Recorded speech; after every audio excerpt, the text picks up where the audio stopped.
کبھی سوچا ہے زمین پر کوئی ایسی جگہ بھی ہے جہاں کھڑے ہو کر انسان خود کو دنیا کا سب سے چھوٹا انسان محسوس کرتا ہے؟ ایک ایسی جگہ جہاں بادشاہ بھی عام انسان بن جاتا ہے اور غریب بھی اللہ کے سامنے ویسا ہی کھڑا ہوتا ہے جیسے کوئی امیر۔ ایک ایسی جگہ جہاں آنسو صرف آنکھوں سے نہیں بلکہ روح سے نکلتے ہیں۔ وہ جگہ ہے میدان عرفات۔ ذرا تصور کیجئے، تیز دھوپ، گرم ہوا، دور دور تک پھیلا ہوا میدان، سفید لباسوں میں لاکھوں انسان، کوئی ہاتھ اٹھائے رو رہا ہے، کوئی سجدے میں گرا ہے، کوئی اپنے گناہوں کو یاد کر کے کانپ رہا ہے۔ لبوں پر ایک ہی صدا ہے، لبیک اللہم لبیک لا شریک لک لبیک۔ یہ صرف حج کا مرحلہ نہیں، یہ انسان کی پوری زندگی کا آئینہ ہے۔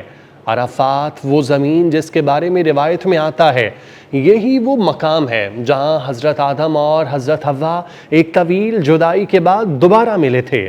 جنت سے زمین پر بھیجے جانے کے بعد کتنی تنہائی ہوگی، کتنی بے قراری ہوگی، کتنی دعائیں ہوں گی، کتنی آہیں ہوں گی۔ پھر اللہ کی رحمت نے فیصلہ کیا اور عرفات کی زمین پر دو بچھڑے ہوئے دل مل گئے۔ یہی وجہ ہے کہ بعض اہل علم عرفات کو پہچان اور ملاقات سے بھی جوڑتے ہیں۔ یہ صرف ملاقات نہیں تھی، یہ اللہ کی رحمت کا اعلان تھا۔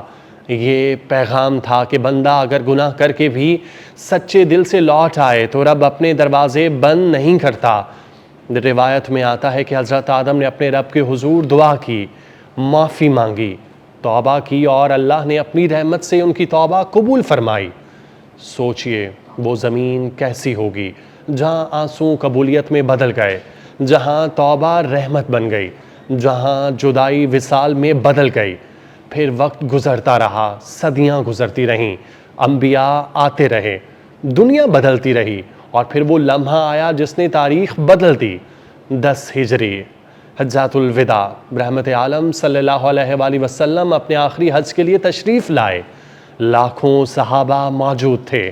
عرفات کی سرزمین پر مسجد نمرہ کے قریب انسانیت کا وہ عظیم پیغام دیا گیا جو قیامت تک گونجتا رہے گا۔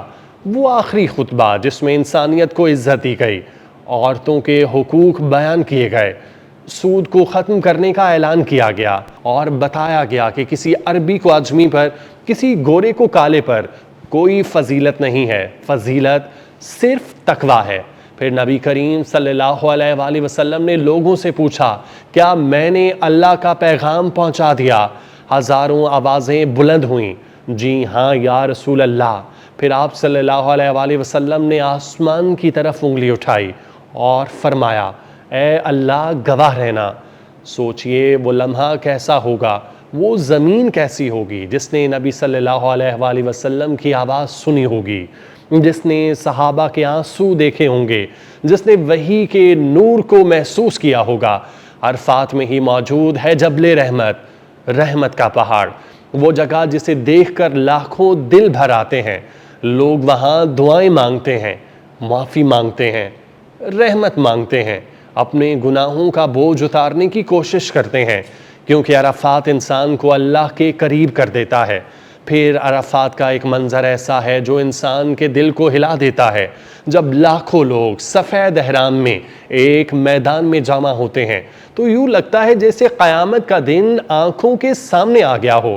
نہ کوئی بادشاہ، نہ کوئی غریب، نہ کوئی طاقت، نہ کوئی حیثیت، صرف انسان اور اس کا رب۔ ایک دن ایسا بھی آنا ہے، نہ موبائل، نہ بینک بیلنس، نہ عہدہ، نہ شہرت، نہ طاقت، صرف انسان ہوگا، اس کے اعمال۔ آج عرفات میں لوگ سفید احرام پہنے ہیں، کل انسان کفن میں ہوگا۔ آج لوگ اپنے گناہوں کی معافی مانگتے ہیں، کل انسان اپنے انجام کا انتظار کر رہا ہوگا۔ آج لوگ دعا کر رہے ہیں، کل فیصلے سنائے جا رہے ہوں گے۔ قرآن بتاتا ہے ایک وقت ایسا آئے گا، انسان اپنے بھائی سے بھاگے گا، اپنی ماں سے، اپنے باپ سے، اپنی بیوی سے، اپنی اولاد سے، کیونکہ اس دن ہر انسان کو صرف اپنی فکر ہوگی۔ شاید اسی لیے اللہ ہر سال عرفات کا منظر دکھاتا ہے تاکہ انسان جاگ جائے، سمجھ جائے اور لوٹ آئے، کیونکہ یہ دنیا ہمیشہ رہنے کی جگہ نہیں ہے۔ یہ گھر، یہ گاڑیاں، یہ عہدے، یہ دولت سب یہیں رہ جائیں گے۔ اگر کچھ ساتھ جائے گا تو وہ صرف اعمال ہوں گے، اگر آج بھی دل دنیا میں کھو گیا واپس آ جاؤ، اگر نمازیں رہ گئیں واپس آ جاؤ، اگر گناہوں نے دل کو بوجھل کر دیا واپس آ جاؤ، کیونکہ جس رب نے آدم کی توبہ قبول کی وہ آج بھی معاف کرتا ہے، آج بھی سنتا ہے، آج بھی اپنے بندے کو خالی نہیں لوٹاتا۔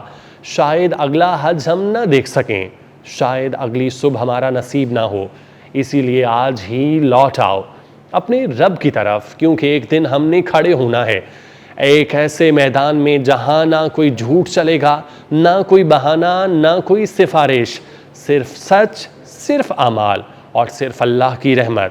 اللہ ہمیں عرفات کے پیغام کو سمجھنے کی توفیق دے، ہماری خطائیں معاف فرمائے اور قیامت کے دن اپنی رحمت کے سائے میں جگہ عطا فرمائے۔ آمین یا رب العالمین۔